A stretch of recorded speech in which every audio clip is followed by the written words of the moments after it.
Devin Allen, clearly, big game, 2 huge plays. Last year, real limited injury coming off that, did a lot of blocking, played in a lot of games. This was really his first huge plays he's made since 14. Was he ready for that kind of breakout, or was that more of a matchup deal where you thought, hey, we can get this guy open?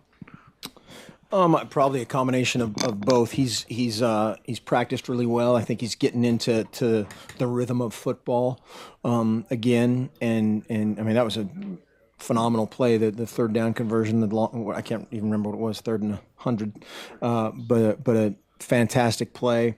And Devin does so much in the run game too that is kind of unsung. A very passionate guy, team oriented guy, and you know we love him. Good night. Right here in the middle. Hey, Warren. Sorry. Don't you have somewhere to be? We talked about this last week, improvement from game 1 to game 2. Can you maybe quantify or qualify how much improvement was made between last week and this week? 28%. No, there was a lot of improvement by individuals, a lot less kind of issues in the offensive line from a communication standpoint. I thought for the most part against a kind of a vaunted defense, they identified things well. But again, too many silly penalties, too many things that we can control, and so that's kind of the double-edged sword of that.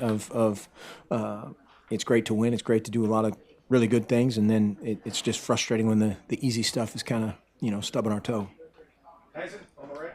On that first play of the 99-yard drive where Dakota goes right and then he ends up pitching it to Dwayne, was that supposed to go like that, or was that him kind of freelancing there? And then also just is got kind of the best you've seen Dakota kind of leading that 99-yard drive, just kind of the poise and command he showed there? He obviously did a great job on that drive, along with many others. Going to the first part of your question, that's the kind of the extended version of the read option, which we've run quite a bit, and it got strung out and became a late pitch. And Dwayne did a great job. Or was that Darren? Was that Darren? I think it was Darren. Was it Dwayne? Did a great job staying in pitch phase. And as it bounced back. But yeah, that was a big drive, and that was, again, where we'd love for that to cascade into just seizing the game and finishing it. Right down the line, Chantel. Brady wasn't very happy with the run defense, and granted there were some penalties that he pointed out. But other than that, where do you think the team needs to make the most strides with its run defense before Nebraska? Well, pad level and fits. We had a few more missed tackles tonight just by my naked eye evaluation. We'll get to that, when we watch the film, but played high at times, fit right down the middle of guys, which isn't what we want to do in this defense, and plays got outside.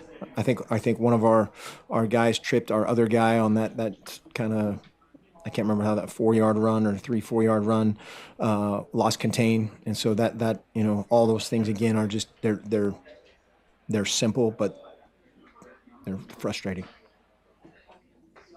Anything else? Mark, is that defense, or how would you characterize that? Is that a real concern right now? We kind of knew it would be a work in progress, but you are 2-0, but the defense giving up some stuff in these 2 games. Yeah, there are so many things offensively, defensively, and on special teams that we have to work on. It's definitely not a one unit, we're really concerned about. Everybody has a bunch of improvements, starting with me and on down the line.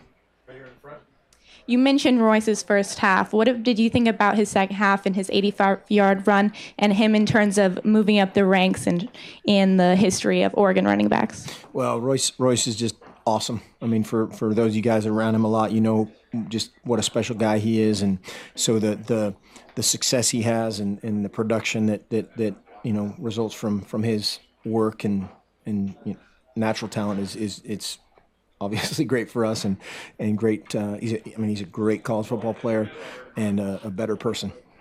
Right here on the left, Matt. We talked a lot about game 1 to game 2 improvements. Is this kind of what you envisioned Prukop would look like once he gets kind of used to what you want out of the offense and his role and how he fits? If the final score would have been, what was the halftime score? 30-6. If it would have been 60-12, yes, just in terms of finishing better. And that, again, that's not a one-person operation either. But that's our team just realizing when to just seize it and end the deal. We need to do that across the board. And so that doesn't start or end with him necessarily. He just needs to be a part of it.